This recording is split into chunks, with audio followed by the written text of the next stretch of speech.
சென்னையில் புயல் முன்னெச்சரிக்கை நடவடிக்கைகள் குறித்து துணை முதலமைச்சர் உதயநிதி ஸ்டாலின் ஆய்வு மேற்கொண்டார். அந்த காட்சிகளை தற்போது பார்க்கலாம்.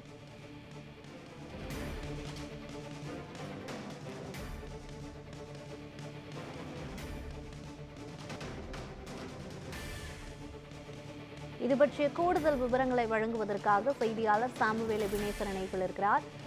சாமுவேல், இது பற்றிய முழுமையான விவரங்கள் என்ன, பதிவு பண்ணுங்க.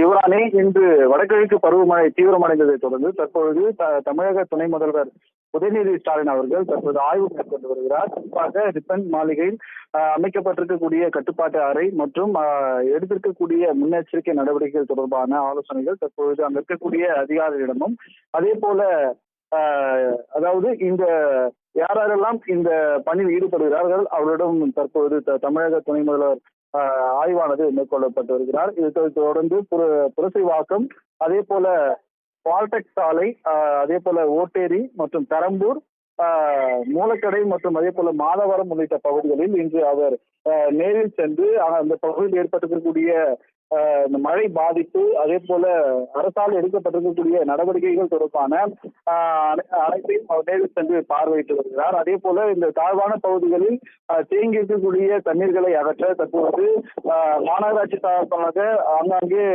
மோட்டார்களானது நிறுத்தி வைக்கப்பட்டு அங்கிருந்து உபரி நீர்களை அகற்றக்கூடிய பணிகளும் தொடர்ந்து ஈடுபட்டு வருகின்றனர். நேற்று இரவு துவங்கிய இந்த மழையானது தற்போது வரை சென்னையில் பரவலாக கனமழை முதல் அதிகனமழை வரை பெய்து வருகிறது. இதனால் பல்வேறு தாழ்வான பகுதிகள் மற்றும் சுரங்கப்பாதைகளில் இந்த தண்ணீரானது தேங்கி இருக்கிறது.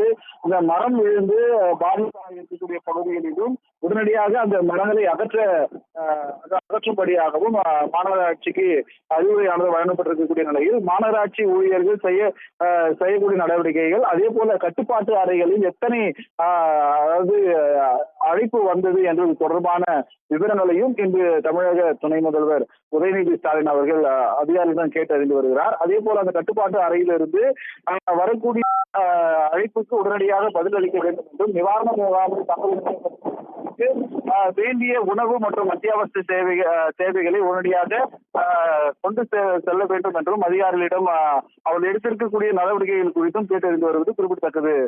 யுவராணி, விவரங்களுக்கு நன்றி சாமுவேல்.